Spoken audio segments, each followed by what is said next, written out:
Sir तुरंत यहाँ आइए सर इसे खुद अपनी आंखों से देखिए 10,000 டன் எடையுள்ள விண்கல் விழுகிற இடத்துல புல் பூண்டு கூட மிஞ்சாது. இன்னும் 8 நாள்ல தமிழகத்துல ஏதோ ஒரு மூலையில இந்த விண்கல் விழப்போகுது. எங்க?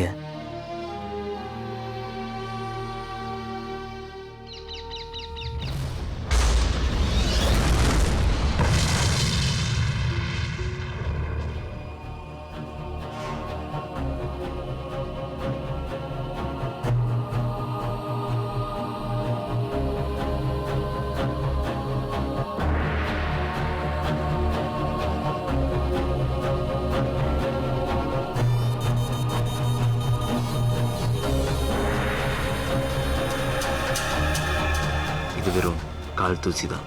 இதை விட 100 மடங்கு பெருசா நம்மளை நோக்கி வந்துட்டு இருக்கு.